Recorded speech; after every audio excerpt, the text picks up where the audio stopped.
Do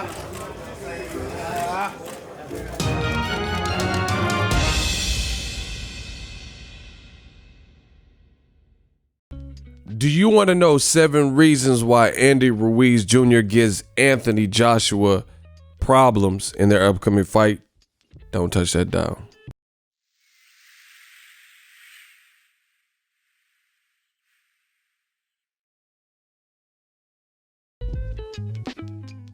What up, Fight World? It's your boy Ego, and I'm back with some more boxing. Make sure you smash the like button. Also, subscribe to the channel for the latest and greatest in boxing. 7 Reasons has returned. If you like this series and you want more, hit the subscribe button. I told you I'll come back with the 7 reasons. Now, 7 reasons why Andy Ruiz Jr., I think he's going to give Joshua some fits, some major fits. And the reason I'm making this video for a few reasons. 1, I want to. 2, I see a lot of disrespect for Andy Ruiz, like in the comment section. A lot of people might not be familiar with the brand. This is what's wrong with boxing. A lot of people don't watch boxing routinely. You know, they know like just the major players and stuff like that. So anyone they don't know is automatically relegated to bum status. And people go for the low-hanging fruit. They look at Andy Ruiz Jr. and say, oh, this guy's kind of chubby. He's short. You look at Joshua, you know, he looks big and vascular and stuff. And they start betting and going off of the wrong things. I'm seeing comments like AJ's going to knock him out in the first round. Hey, if he does that, I'll give him props, but I don't see that happening. So I think there's a lot of disrespect for Andy Ruiz Jr. I want to give some of my thoughts and insight based on watching past Joshua fights, watching past Andy Ruiz Jr. fights, and the stylistic matchup. That's what we got to get back to in boxing. A lot of people, they don't look at the stylistic matchup. They look at, like I said, the low-hanging fruit. Joshua in shape and looks big versus I don't know this guy, you know, stuff like that. So without further ado, smash the like button. Let's get started. Number 1, durability.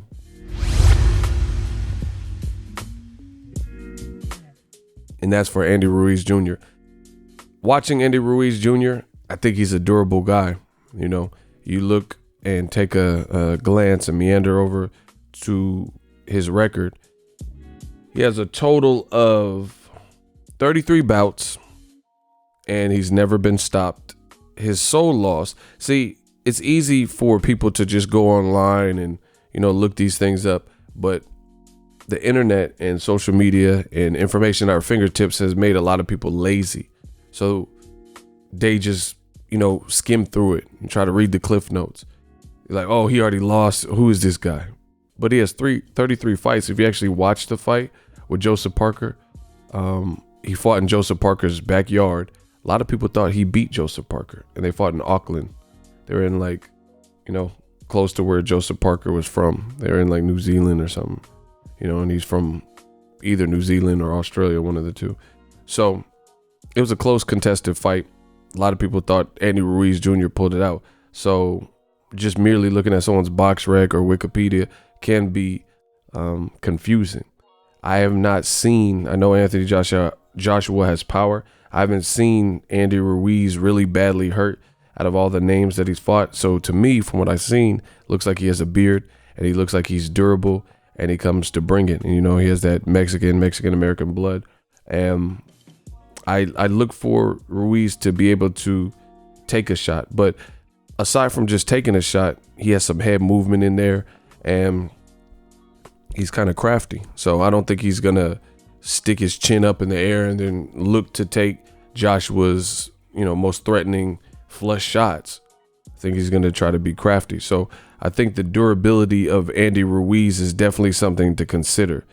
Now, in at number 2, this is a big one. Pressure / Deontay Wilder. Now, this is a good one. 1, this is Anthony Joshua's American debut. This is his first fight in America that I know of, at least. You know, if we look at his record, I think all of his fights are like O2 Arena, Cardiff, Wales, you know, O2, these things. Yeah, Birmingham. So this is American debut, and it's all eyes on him. another big reason and why I kind of included pressure with Deontay Wilder is because Deontay Wilder 2 weeks ago, at the time this fight happens with Ruiz, he just had a sensational electric knockout of a mutual opponent, Dominic Breazeale. Now, if you guys follow the stories, Anthony Joshua is on record saying he was hoping that Deontay the Bronze Bomber Wilder, since they faced a mutual opponent, Joshua faced him back in 2016. He was hoping that Wilder stopped him, after he did, like in the 9th, 10th round or so. And that wasn't the case. Wilder stopped him.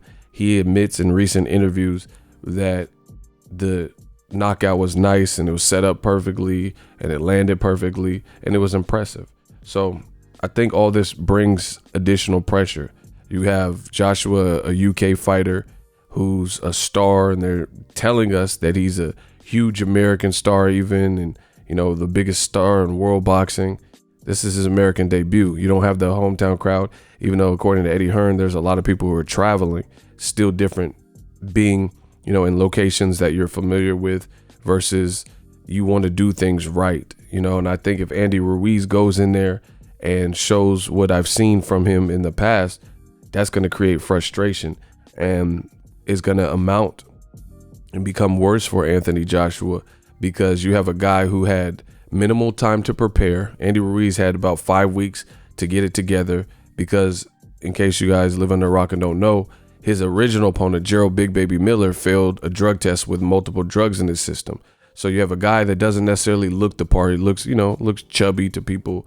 And if he lets his hands go, that's going to frustrate Joshua. Plus, Joshua knows off the heels of the Wilder Breazeale knockout that went viral, and everyone was talking about it. They're fighting in the same city of New York. Joshua has to realize that there's pressure on him to perform. You have an opponent, again, who hasn't had full time to prepare. Joshua has been preparing for what he thought was going to be a Miller fight since maybe February. He started camp and, probably had a pre-camp, probably been training for like 10, 12 weeks or something. He brought his camp to Miami.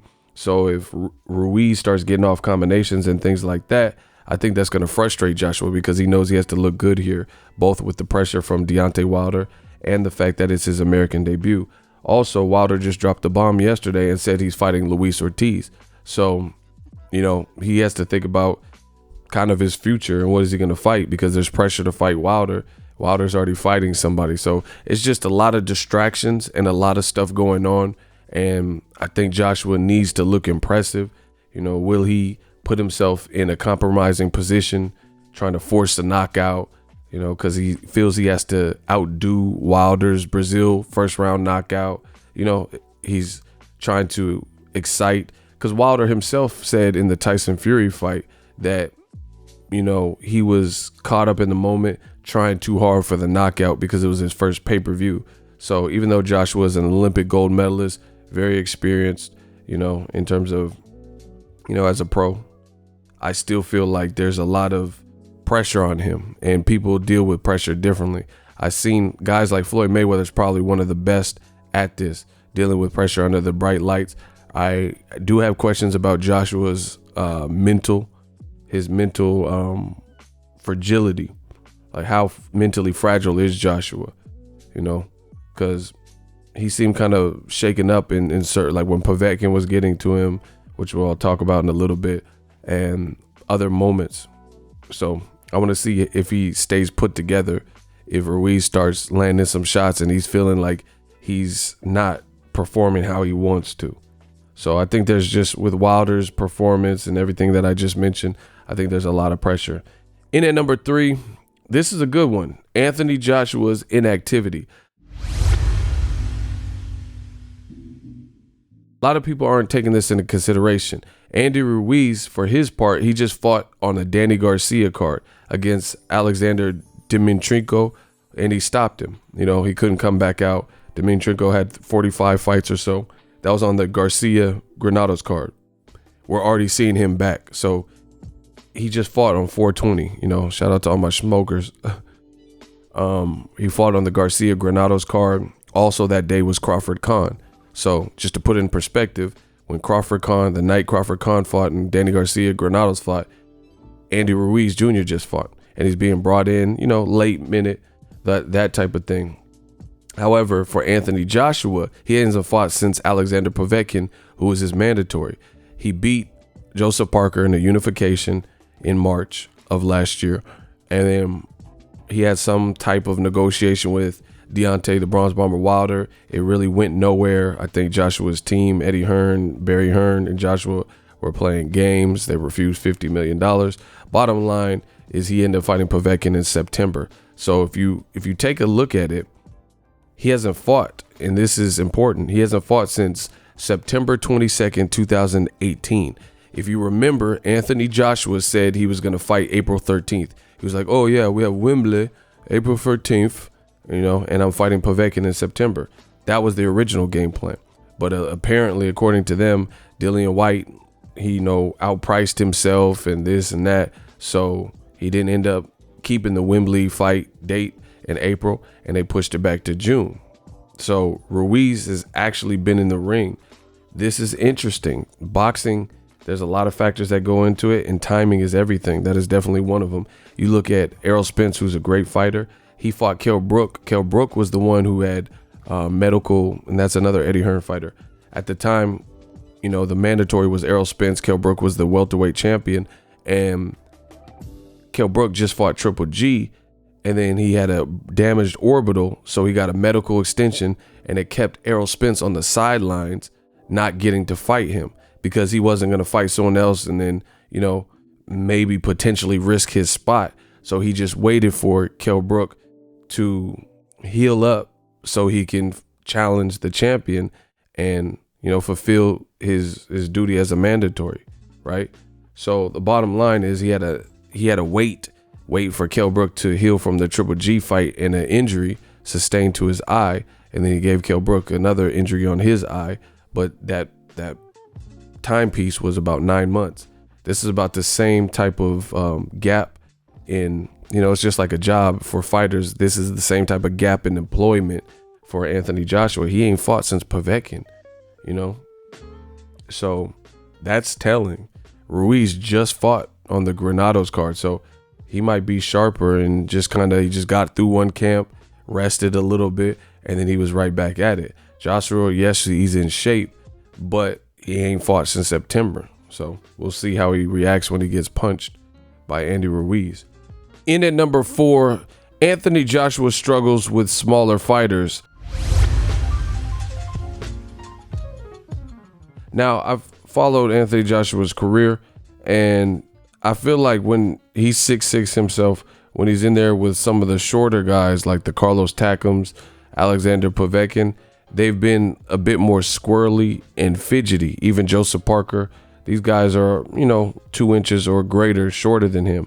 So when you're dealing with a smaller opponent, different trajectory on the punches, those types of things. I think Andy Ruiz being 6'2", maybe even 6'1.5", that's similar to Carlos Takam, but I think he's much faster than Takam. I think he has a faster hand speed and, probably processing ring IQ speed. Joshua looks extremely big as of late. So I think that is going to create a lot of issues with Andy Ruiz. Like I said, he moves a lot better than what you would think from just looking at him.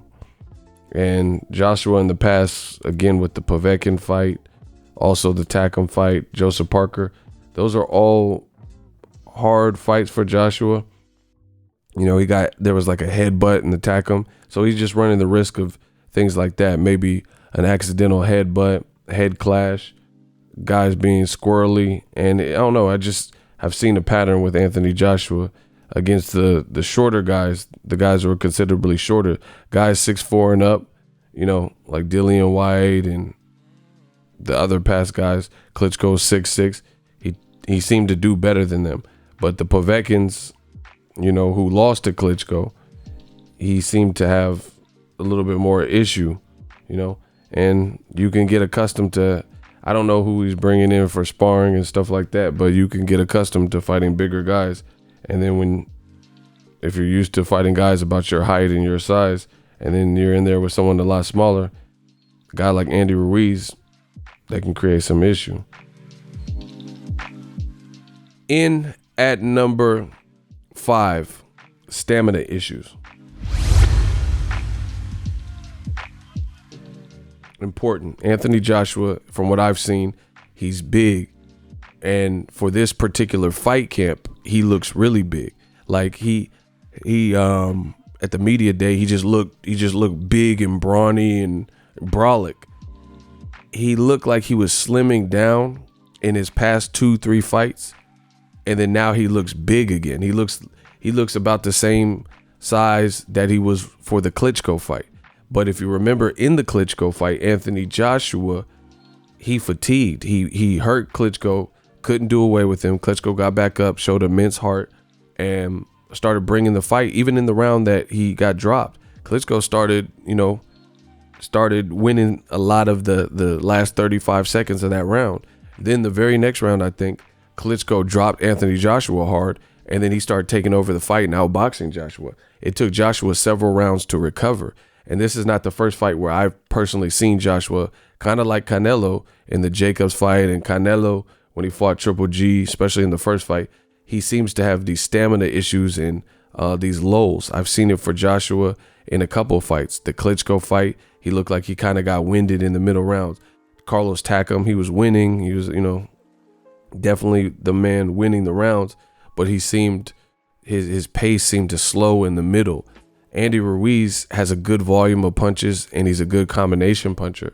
So if Andy Ruiz keeps a punch in his face, it's going to get real interesting real fast. The other thing is Joshua sometimes doesn't put his right hand back up, and as you get tired and fatigued, you sometimes make mistakes and you forget those, which leads me into my next point, number 6, which is underestimation.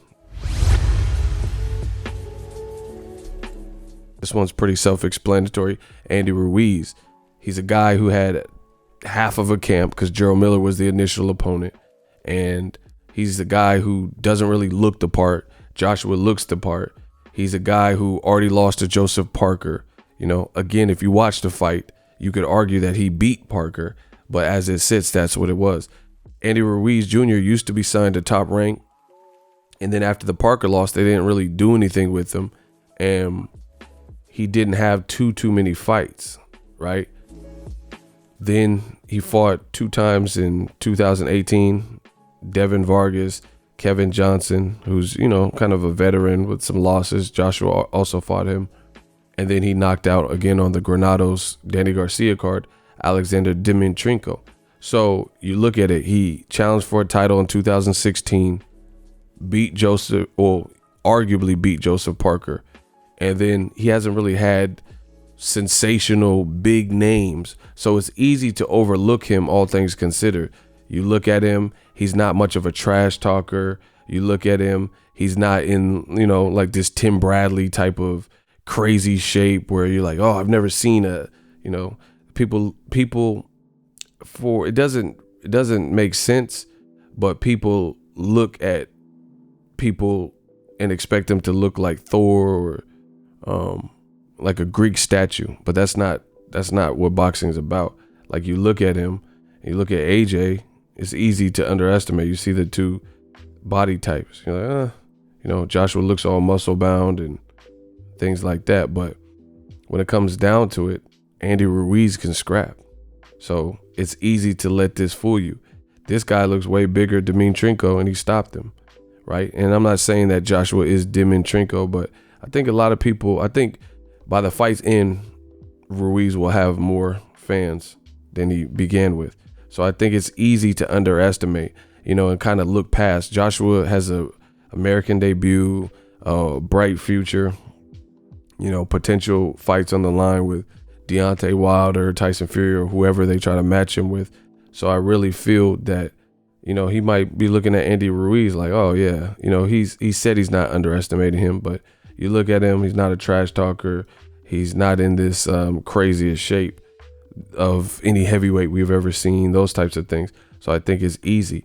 But if you think about it, Andy Ruiz, he actually is in better shape than he used to be. Like right here, he used to look a bit pudgier and stuff like that. He actually slimmed down. And that brings me into my last point. Andy Ruiz has deceptive hand speed. Number 7. That's the final one. I couldn't leave that off the list. A lot of these points I said that I was going to tell you. I said I didn't know if I was going to do the 7 reasons, but I've said this on my past videos and live stream. But I want to kind of put it all together in one video. Andy Ruiz can scrap. He has deceptively fast hands. Like I said, if you're just going off of this and just looking at body type, you'll be like, oh, okay, who's this dude? If you've seen him at a grocery store, you wouldn't necessarily be like, oh, he's a world-class boxer. So between the underestimation and the hand speed, I think that hand speed is going to give Joshua a lot more problems than he thinks. And again, if you between 0.6 and 7, underestimation and hand speed, if you look at those two elements and you combine them with some of the other ones like the pressure, I think this is going to be a lot more interesting than people are giving credit. A lot of people are being so disrespectful to Andy Ruiz because they're not familiar with him. But the guy can fight. The guy has heart. He looks durable.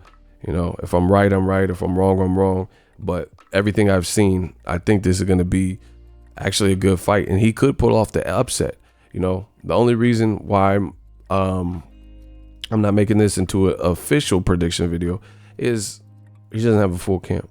You know, he doesn't have a whole camp. But everything I've seen, Ruiz he's a bad man. And like I said, look right there, he slimmed down. He used to be bigger than this if you really follow his career. But even when he was bigger, just like Tyson Fury moves well for his shape and stuff,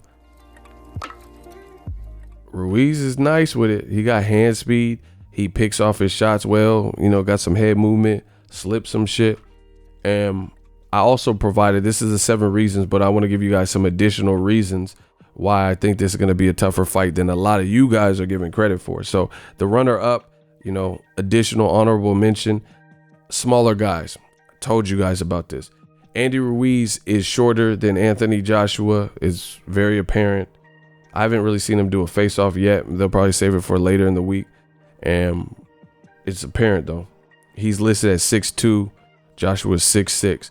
So Joshua, from what I've seen, when he's fought smaller guys, shorter guys, he had some issue. Povetkin, his last fight, Povetkin was getting to him. If I'm not mistaken, he had a bloody nose within the first 3 rounds, right? Parker was really crafty on him. You know, Parker was moving and doing some shit, and it wasn't the most scintillating Joshua fight that we've seen for that very reason. Carlos Takam, that wasn't Joshua's best performance either, even though he stopped him and he stopped Povetkin. You got to look at beforehand. So when he's fought guys who are probably like 6'4" or better, Joshua's overall look better, but you have to change the angle in which you're punching. And I think the hand speed, I don't know. I think the hand speed of Ruiz is Joshua's in for a shock, bro. I think he's in for a shock where he's like, man, I didn't expect him to, you know, to even be in there with me, despite what he's saying. I don't think he's really looking at Andy Ruiz. And I know the fans aren't. I see the fans saying it. But another honorable mention is this.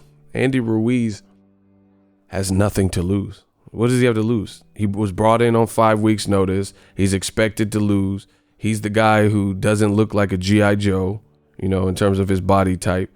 He's the guy who, since the title fight with Joseph Parker, hasn't had like sensational names that he's fought. He's the guy who is the B side of this operation. He's the guy who's not being mentioned for other big fights, you know, even though I wanted to see him fight Adam Kaunowski. It's not his American debut. I just feel like he has nothing to lose and he has everything to gain. For example, he's a Mexican fighter, and this will be the first Mexican-American fighter to become a heavyweight champion if he can pull this off, right? Everything to gain. He really has nothing to lose because everything's stacked against him. When I go to the different comment section, we can take a look at it. I go to the different comment section like let's say Matchroom, and we'll read the comments. We'll see what people are saying. They're like, oh, who is this guy? Joshua knock him out in 1 round. And, a lot of people aren't really giving him a fair shake. Let's see what some of the comments say. He has been told to wear a t-shirt. We will see him on the weigh-in on Friday.